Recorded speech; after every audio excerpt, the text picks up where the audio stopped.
हा जो मी इथे उभा आहे ना, हा बाबासाहेबांचा परिवार नाही. 4 मुलं मिळली बाबासाहेबांची, पण बाबासाहेब त्यांच्या मुलांचं दुःख करत घरात बसून नाही राहिले. आमच्यासारखा कोण एखादा असता ना, ज्याचं एक जरी मूल बोलू नये हे शब्द आमच्या तोंडून पण येत नाही, जर आमच्यासोबत असा प्रसंग झाला असता तर अनेकांनी तर आत्महत्या केल्या असती, गृहत्याग केला असता, संसार त्याग केला असता, घरातनं बाहेर आला नसता, डिप्रेशन मध्ये गेला असता.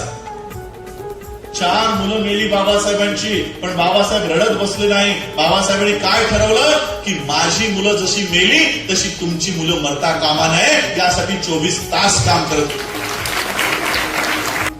आमचा परिवार छोटासाच परिवार, छोटासाच. बाबासाहेबांचा फॅमिली फोटो जो तुम्ही विकिपीडियावर गुगलवर बघता, ब्लॅक अँड व्हाईट मधला, 5 लोक बसलीत. मला वाटतं इथे यशवंतराव बसले, तिथे बाबासाहेब बसलेत, माता रमाई, लक्ष्मीबाई आणि मुकुंदराव, बस एवढाच आमचा परिवार. मुकुंदराव माझे सख्खे आजोबा, लक्ष्मीबाई माझी सख्खी पणजी, रमाबाई माझी पणजी. असा हा एवढासा छोटासा परिवार.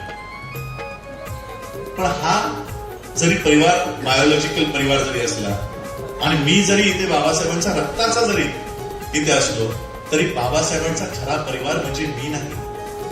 माता रमाई त्या टीव्हीने गेल्या, 2 वेळची भाकरी घरात बनत नव्हती म्हणून, पण बाबासाहेब सगळं सोडून घरात बसून नाही राहिले. आमच्या घरात जरी चूल जळत नसली तरी तुमच्या घरामध्ये चूल जळवण्यासाठी बाबासाहेब अहोरात्र काम करत होते. बाबासाहेब आंबेडकरांनी, म्हणून मी नेहमी सांगत असतो की हा जो मी इथे उभा आहे ना, हा बाबासाहेबांचा परिवार.